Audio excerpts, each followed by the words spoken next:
Bismillahirrahmanirrahim. Assalamualaikum warahmatullahi wabarakatuh. Alhamdulillah hari ini kembali lagi kita belajar matematika ya. Nah, untuk pertemuan hari ini kita melanjutkan gitu ya ke bab terakhir di semester 1 gitu ya, yaitu bab 4 mengenai persamaan dan pertidaksamaan linier satu variabel gitu ya. Oke, untuk mempersingkat waktu kita langsung mulai saja ya. Untuk KI dan KD-nya seperti biasa dapat dibaca terlebih dahulu gitu ya. Nah, tujuan pembelajaran hari ini adalah kalian dapat menemukan konsep persamaan linier satu variabel, gitu ya, memahami kalimat terbuka dan kalimat tertutup, menentukan nilai variabel dari persamaan linier satu variabel, dan menyelesaikan masalah persamaan linier satu variabel dengan memanfaatkan operasi hitung, gitu ya. Oke, langsung saja. Ya, untuk mempersingkat waktu, kita mulai dari poin pertama, yaitu kalimat terbuka dan kalimat tertutup. Apa itu kalimat terbuka? Gitu ya. Kalimat terbuka adalah kalimat yang belum diketahui penyelesaian hasilnya, gitu ya. Jadi belum tahu nih kita ya. Jadi belum tahu penyelesaiannya itu apa, gitu ya. Contoh kalimatnya, X adalah gunung tertinggi di Indonesia. Oh, X ini kita belum tahu nih siapa ya penyelesaiannya itu. Lalu 2 kali K ditambah 3 adalah 5. Pertanyaannya siapa ya K-nya gitu ya. Jadi belum tahu nih penyelesaiannya atau hasilnya. Lalu ada Z merupakan kelipatan dari 8. Siapa ya Z-nya gitu. Nah, kalimat-kalimat ketiga ini merupakan kalimat terbuka semua. Kenapa? Karena kalimatnya belum diketahui penyelesaiannya atau hasilnya. Seperti itu. Itu yang dikatakan kalimat terbuka. Contohnya untuk yang paling bawah, Z merupakan kelipatan dari 8. Oh, bisa aja kita isi Z-nya 16. 16 merupakan kelipatan dari 8. Boleh ya?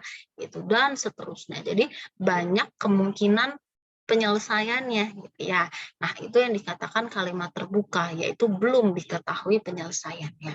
Justru sebaliknya, kalimat tertutup adalah kalimat yang sudah gitu ya. Jadi kalau yang tadi belum, nah sekarang sudah diketahui penyelesaian atau hasilnya. Nah, contoh 3 adalah faktor dari 12. Ya, betul ya. 3 faktor dari 12. Jadi sudah jelas kalimatnya. Jadi sudah diketahui penyelesaiannya.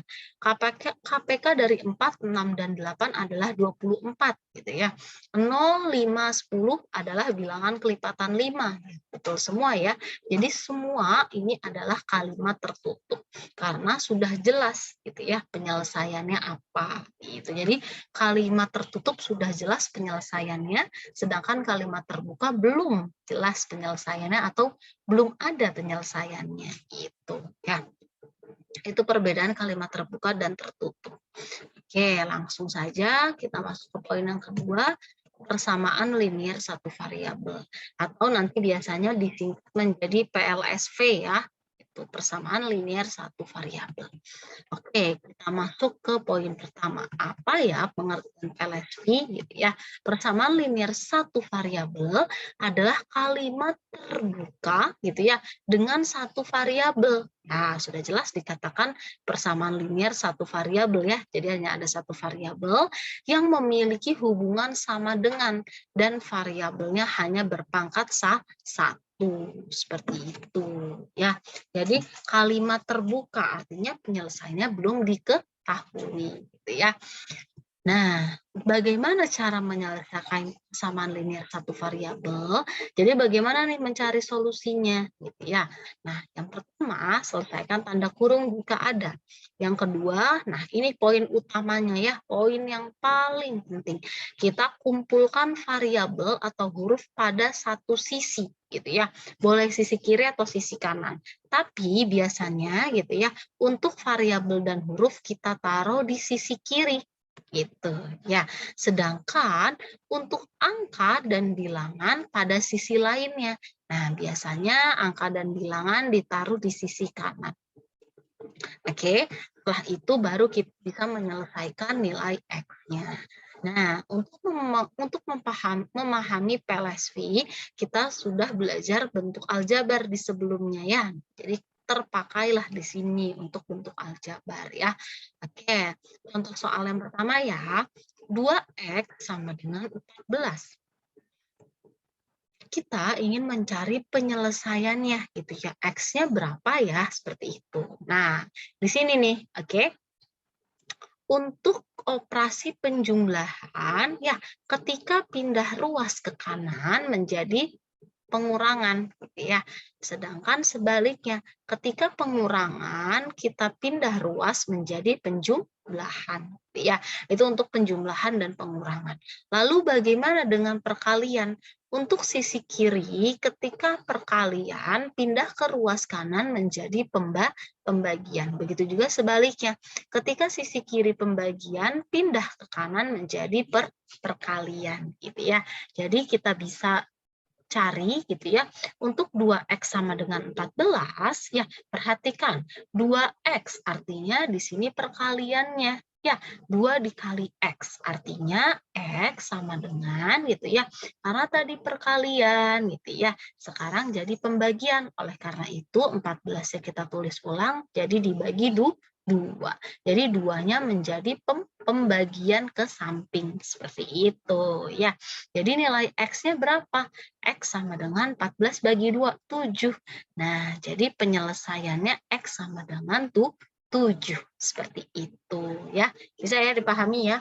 Jadi kalau perkalian pindah ke kanan menjadi pembagian atau mudahnya yang setara dengan X, tulis aja nih semuanya. X sama dengan 14, lalu 2-nya pindah ke kanan ya menjadi pembagian. Seperti itu ya.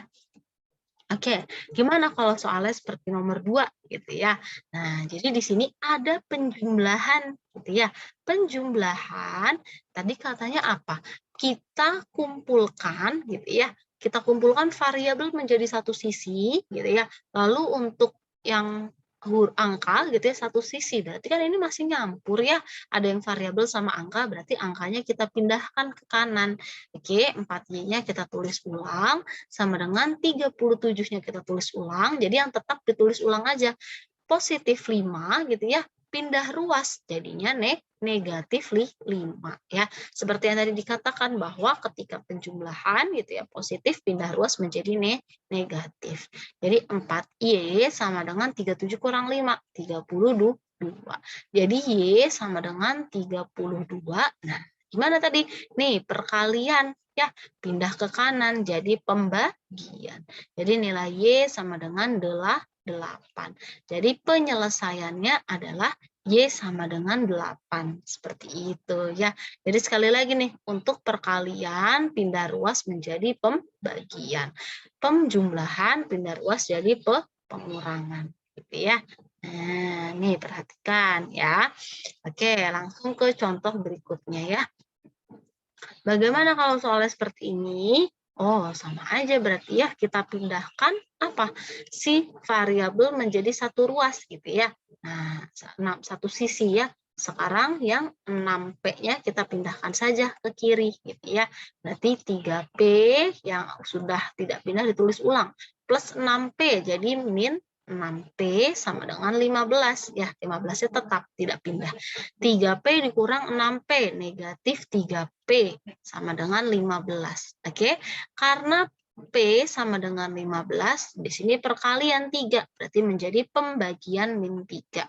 Berarti P sama dengan positif bagi negatif, negatif 15 bagi 3, 5. Jadi penyelesaiannya P sama dengan negatif 5. Seperti itu ya. Jadi di sini nih perhatikan sekali lagi ya, karena perkalian pindah ke kanan menjadi pembagian. Untuk perkalian dan pembagian, ya ketika pindah ruas tandanya tidak berubah. Ketika negatif 3 pindah ruas ke kanan, tetap negatif 3 gitu ya, tidak berubah jadi positif. Melainkan yang berubah menjadi positif atau negatif adalah yang penjumlahan seperti ini. Ya, 5 pindah ke kanan jadi min 5 gitu ya. 6P pindah ke kiri jadi min 6P gitu ya. Ketika penjumlahan pengurangan baru tandanya berubah. Tapi kalau pembagian perkalian tidak perlu seperti itu. Ya. Oke, lagi contoh berikutnya. 5P min 8 sama dengan 7P ditambah 12. Nah, langkah pertama tadi apa? Kumpulkan variabel menjadi satu sisi. Nah, berarti ini kita kumpulkan. 7P-nya kita ke kiriin. Ya, berarti 5P, 7P-nya awalnya positif, jadi pindah ke kiri negatif 7P, gitu ya. Nah, perhatikan di sini, bahwa di sini ada angka, ya, sama angka. Dipindahkan ke satu ruas, berarti sama dengan 12 ya kita tulis ulang, min 8 pindah ke kanan, jadi plus 8. Ya, nah kita selesaikan deh ya. 5P dikurang 7P, artinya negatif 2P. Sama dengan 12 tambah 8, 20. Jadi P sama dengan 20 gitu ya. Nah, lihat negatif 2 perkalian, pindah ke kanan jadi pembagian. Jadi nilai P-nya adalah negatif 10. Seperti itu ya. Jadi karena di sininya perkalian, oke, sekali lagi pindah ruas ke kanan menjadi pembagian. Seperti itu ya. Oke, kita lanjut ke soal berikutnya. Gimana kalau soalnya seperti ini? Oh, aja ya. Berarti nih yang huruf atau variabel satu ruas, satu sisi gitu ya. Min 2Y, 4Y ke kiri min 4Y gitu ya, sama dengan sekarang yang angkanya ya ada 9 berarti ke kanan ya digabung sama negatif 6. Negatif 6, 9 ke kanan negatif 9. Negatif 2Y, negatif 4Y. Negatif 6Y sama dengan negatif 6 dikurang 9. Artinya negatif berapa? 15. Ya, berarti Y sama dengan negatif 15 per siapa nih? Negatif 6. Ya, berarti Y sama dengan min bagi min plus gitu ya. 15 per 6 bisa disederhanakan nggak? Sama-sama bagi 3 ya. Yang atas 5, yang bawah 2 gitu ya, sama-sama bagi 3. Jadi positif 5 per 2 seperti itu. Bu, tapi kok hasilnya pecahan gitu ya. Nah, tidak selamanya penyelesaiannya itu bilangan bulat, bisa jadi pecahan atau boleh Y sama dengan 2,5 seperti itu ya. Jadi tidak selalu penyelesaiannya bilangan bulat, bisa jadi pecahan gitu ya. Oke, contoh soal terakhir. Nah, tadi nih gimana? Jika ada tanda kurung diselesaikan dulu. Nah, bahwa kita ingat lagi ya, di bentuk aljabar kalau ada tanda kurung seperti ini artinya kita apakan? Kita kali pelangi gitu ya. 4 kali Y, 4Y dikurang, ya ingat 4 juga kali negatif 3. 4 negatif 3 berarti negatif 12 sama dengan 11. Y tambah 7. Nah, sudah deh ya, karena sudah selesai tanda kurungnya dikeluarkan, artinya sekarang kita pindahkan gitu ya, yang tadi bahwa yang satu variabel ya di satu sisi, yang angka satu sisi. Berarti 4Y gitu ya, 11Y pindah ke kiri negatif 11Y sama dengan gitu ya. Sekarang angkanya kita pindahkan, berarti negatif 12-nya ya. Berarti 7 kita tulis ulang ditambah 12 pindah ke kanan, positif 12.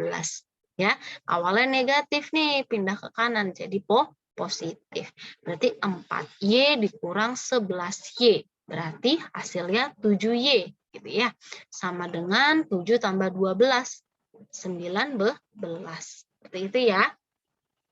Oke, artinya kita peroleh nilai Y-nya berapa? Berarti 19 per 7. Seperti itu ya. Jadi penyelesaiannya seperti ini. Bisa jadi bilangan pecahan seperti itu ya. Oke. Sudah. Nah, jika untuk menyelesaikan persamaan linear satu variabel bilangan bulat sudah bisa, nah bagaimana kalau PLSV-nya berbentuk pecahan?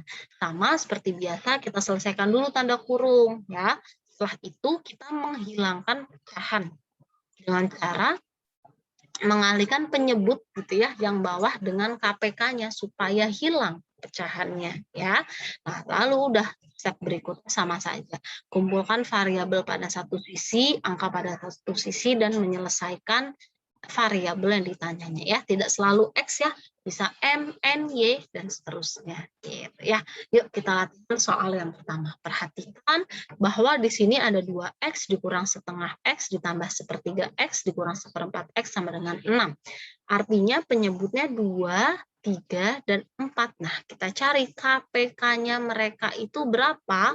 Ternyata 12. Oleh karena itu, semua bilangannya dikali 12 supaya menghilangkan seluruh pecahannya. Ya, karena dikali 12 keseluruhan, artinya semuanya wajib dikalikan 12. Kita mulai dari yang awal. 2X, berarti 12 kali 2X, berarti 24X gitu ya. Nah, ini basicnya ada di persamaan, ada di bentuk aljabar ya. 2X kali 12 berarti angkanya 12 kali 2, 24, berarti 24X. Dikurang setengah kali 12, berarti berapa? 1/2 kali 12, berarti kan coret ya, hasilnya 6. Jadi 6X gitu. Ditambah sepertiga kali 12. Ayo, sepertiga kali 12. Kalau bingung boleh ditulis. Sama aja 12 bagi 3. 4. Jadi 4X dikurang lagi seperempat dikali 12. Coret ya 3. Ya, berarti hasilnya min 3X sama dengan 6 kali 12. Gitu ya, 12 kali 6. 2, 1, 7 ya. 72. Nah, sudah selesai seperti ini, tinggal kita sederhanakan. Nah, lihat dulu, kita pindahkan enggak? Oh, di sini sudah sama semua ya. Variabelnya ada di kiri semua. Ya udah tinggal dikerjakan. Ya, 24 dikurang 6 gitu ya. Ini ke sini 22X ya. 22. Sebentar, saya perbaikin. 18 ya. 18X gitu ya. 18 tambah 4X berarti 22X gitu ya. Lalu dikurang 3 artinya 9 berapa? Dikurang 3 berarti 19X kan ya. Berarti kita tulis di bawahnya 19X sama dengan 72. Berarti nilai X adalah 72 dibagi 19. Seperti itu ya. Jadi penyelesaiannya X sama dengan 72/19. Seperti itu ya. Oke, lanjut ke soal berikutnya. Bagaimana kalau soalnya seperti ini? Sama saja kita perhatikan bentuk pecahannya ya. Penyebutnya 3, 2, dan 6. Berarti KPK-/nya berapa? KPK-nya 6 gitu ya. Berarti seluruhnya kita kalikan 6. Berarti yang depannya berarti 2X tambah 1/3 kali 6. Berarti sama aja kita tulis gini nih ya. Sebenarnya kayak gini nih. Per 3 kali 6. Berarti kan tinggal lihat ininya aja ya. Coret 2. Nah, artinya sisa 2 gitu ya. Dalam kurung 2X tambah 1. Gitu. Ditambah sama X min 2/2 kali 6. Berarti 6 bagi 2, 3 gitu ya. Jadi 3 dikali X min 2. Lalu berikutnya sama dengan 10/6 kali 6. 6/6, 1 ya, sisa S10. Jadinya seperti ini. Loh, ada kurung nih Bu ya. Berarti balik lagi ke pernyataan awal bahwa kalau ada kurung, kita kalikan pelangi terlebih dahulu ya. 2 kali 2X, 4X. 2 kali positif 1, 2. Ya, ditambah 3 kali X, 3X gitu ya. 3 kali negatif 2, negatif 6 sama dengan 10. Nah, PR-nya bercampur nih di sini. Artinya kita pisahkan dulu antara variabel gitu ya dengan angka. Artinya yang ini angkanya nih dipindahkan semua ya ke ruas kanan. Gitu. Berarti sisanya 4X ditambah 3X sama dengan 10-nya kita tulis ulang.